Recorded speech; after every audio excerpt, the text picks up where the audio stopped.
Money is not a tool.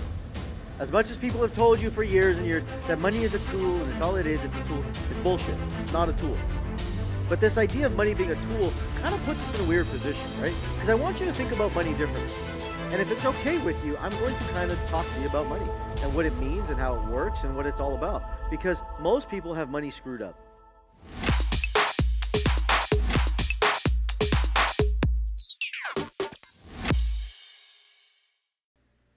See, what's happened is that most people look at work and life as two different things.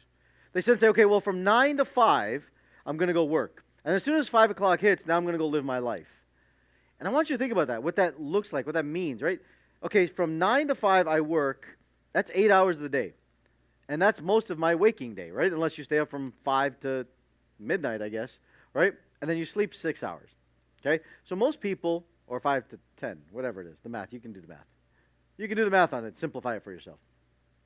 Nonetheless, by the time you get up and you drive to work, by the time you come home, you spend your entire day doing this. Now, you shouldn't say, okay, well, we're taught that this is the answer.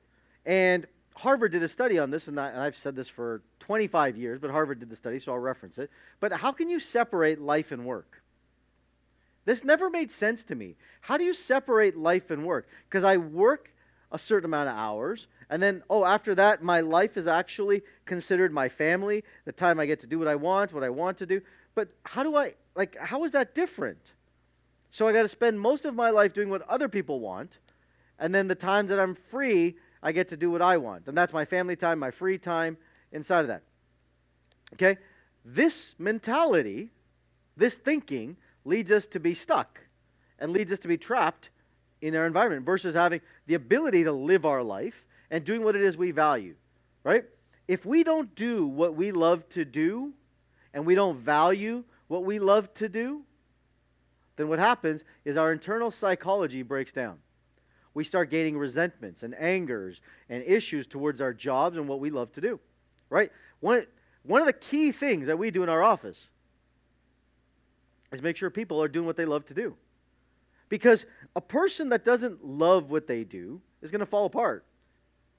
If you're going to live inspired, if you're going to get wealthy in your life, you're going to have to make sure that you live a life and move towards life, not towards success.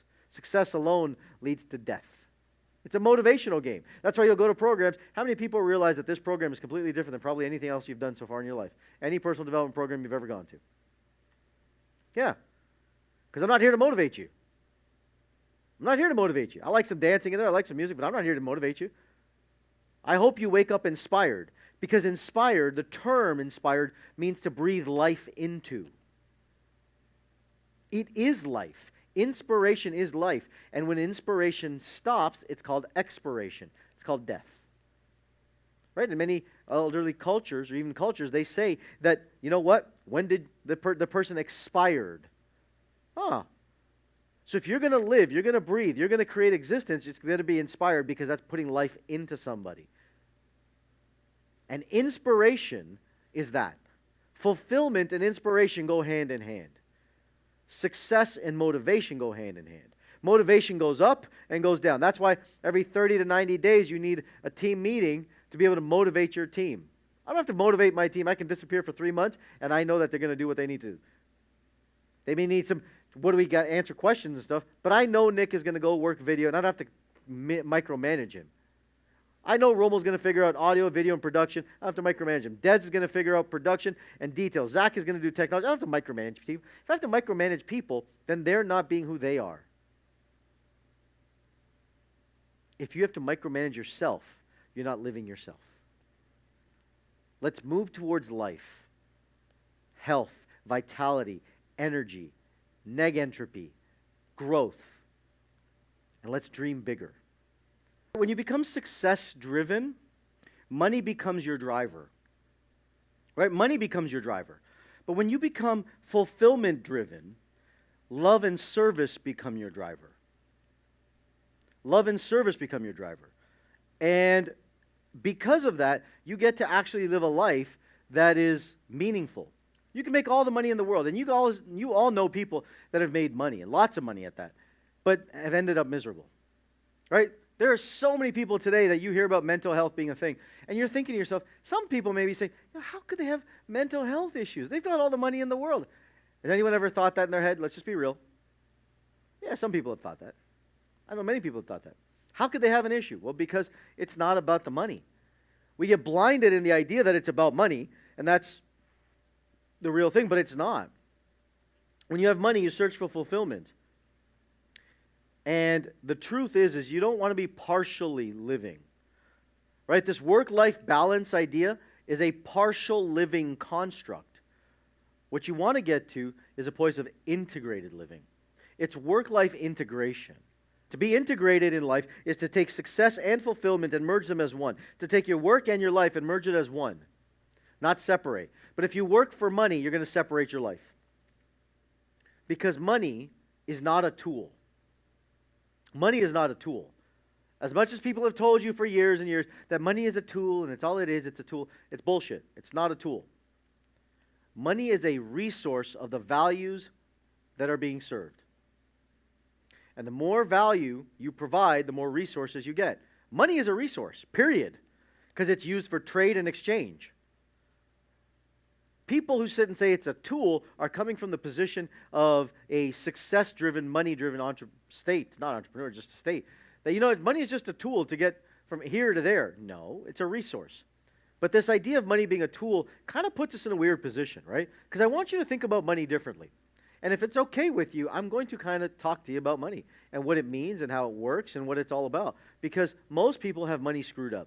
We've all been successful. We've all achieved things. Everyone, you couldn't be here if you didn't achieve something. You're all high achievers, there's no question. You've all done things to sit and say, you know what, I've achieved things. And that's great. You got rewarded. Maybe you got a bonus at work. Maybe you got a bonus from the team, your boss, whatever. You said, congratulations, you're doing more than you were. It's fantastic. But if that's the case, then you get stuck if that's what you get addicted to. True self-worth is where you do it because you can see the love of it. It's not about the accolade. It's not about the reward. It's about being in fair exchange. It's about being in balance and you get to do more of it. If you're doing something on a day-to-day basis for an end result, you're missing the boat of doing it. True self-worth comes from the inside, not an external factor. Right? It's not an external factor. But the problem is we come along and we get these root experiences with money that screw us up, that don't allow us to appreciate our true self-worth and who we really are. But whatever you have guilt towards, you give away towards it. Whatever you have guilt or shame towards, you give away towards. And your self-worth deteriorates. Guilt, shame, resentment all stop money inside of you. If you move forward and you go back and we look at the future inspiration, you have to have a future inspiration in your life. You have to be service-driven. If you're driven by service, you have a reason to get up in the morning. There's life that you're putting in. That's an investment. But if you are stuck in matter and not being yourself, if you're trying to be somebody other than yourself when it comes to money, you will make it. You may be good at making it. You may be a great salesperson or a good, all that. But you may lose that money because it's not authentic. And when you're being authentic to who you are, real, be thyself, and actually being in future inspiration, you're moving towards this path line. And when you do that, money starts showing up. If we don't learn to love who we are, money goes away from us. Money disappears from our life. It just goes to other people. And the longer we hold on to guilt, the further it goes. We just give it away. You can make it, but you'll lose it. But if you hold on to resentment, you'll just give it away. You won't even bring it in your life. You'll just give it away to people. You'll just give it away. These emotions are the things that stop us from actually living financially inspired. It's the emotions. I was having a conversation with, there's a lot of financial training groups out there, and they're all calling me now. And I was talking to one of the biggest ones in the country. I think, yeah, the country. And they're like, we teach people all the strategies. They said, the problem we can't fix is this. I said, I can fix this all day long. And so they're working a deal. We're going to partner together to be able to help people create financial literacy for themselves behind that. So I hope you guys realize this, right? Because if you have guilt or you have shame or you have resentment in your life, you're going to give away your money. You're not going to grow. The frequency of money is dependent on your frequency of love for yourself and appreciation for yourself. To chase money is like a dog chasing his tail, just going in circles. To be thyself, to love thyself, to step into thyself, is to be able to move towards who you are with certainty. And when you do that, money starts coming towards you. When you rewire the brain and you move towards high performance thinking and you start dreaming bigger with your life and saying that you can do more with your life, then what happens is that you actually come together and money starts coming in your path. You serve people in humanity because you know that what you do is going to make an impact in their life, and all of a sudden you have this train of money just following you. Because money is a resource correlated and dependent on how much service you provide to the universe.